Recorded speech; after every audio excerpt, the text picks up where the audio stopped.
தியாகத்தின் திருவுருவம் குந்தி தேவி வாழ்க்கை வரலாறு. குந்தி பால்யத்தில் பிருதா என்று அழைக்கப்பட்டாள். ராஜகுலத்தில் பிறந்திருந்தாலும் எளிமையான மனப்பான்மையுடன் வாழ்ந்தாள். ஒருநாள் துர்வாச முனிவர் அவரது அரண்மனைக்கு வந்தார். அவர் அங்கேயே சில மாதங்கள் தங்கிய போது குந்தி அவருக்கு சேவை செய்தாள். மெய்மறந்து திருப்தியடைந்த முனிவர் குந்திக்கு ஒரு சக்தி வாய்ந்த மந்திரத்தை வழங்கினார்.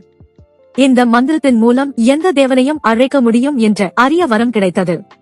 மந்திரத்தின் சக்தியை சோதிக்க குந்தி சூரியன் தேவனை அழைத்தார். அவருடன் ஒரு குழந்தை பிறந்தது. குழந்தை கர்ணன் என்ற பெயரில் பிரசித்தமானவனாக ஆனான். ஆனால் அந்த சமூக நிலைமைகளால் அவனை தன்னிடம் வைத்துக் கொள்ள முடியாது என்பதால் குந்தி கண்கலங்கி குழந்தையை நதியில் ஒழுகவிட்டாள். காலை விடியும் பொழுதில் குந்தி பாண்டு மன்னருடன் திருமணமடைந்தாள். அந்த திருமணம் அவரது வாழ்க்கையை மாற்றியமைத்தது. பாண்டு மன்னரின் சாபத்தால் பாண்டவர் குலத்தின் வாரிசுகளை பெற முடியாத நிலை உருவானது. துர்வாச முனிவரின் மந்திரத்தின் மூலம் குந்தி பஞ்ச பாண்டவர்களை பெற்றார்.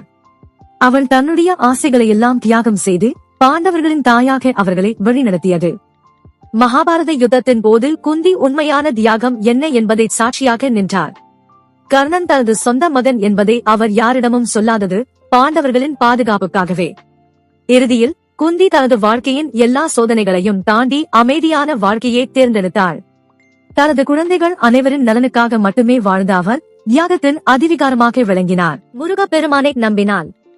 சேனலை லைக் செய்யவும், உங்கள் எண்ணங்களை கமெண்ட் செய்யவும், வீடியோவை பகிரவும் மற்றும் சேனலுக்கு குழு சேரவும்.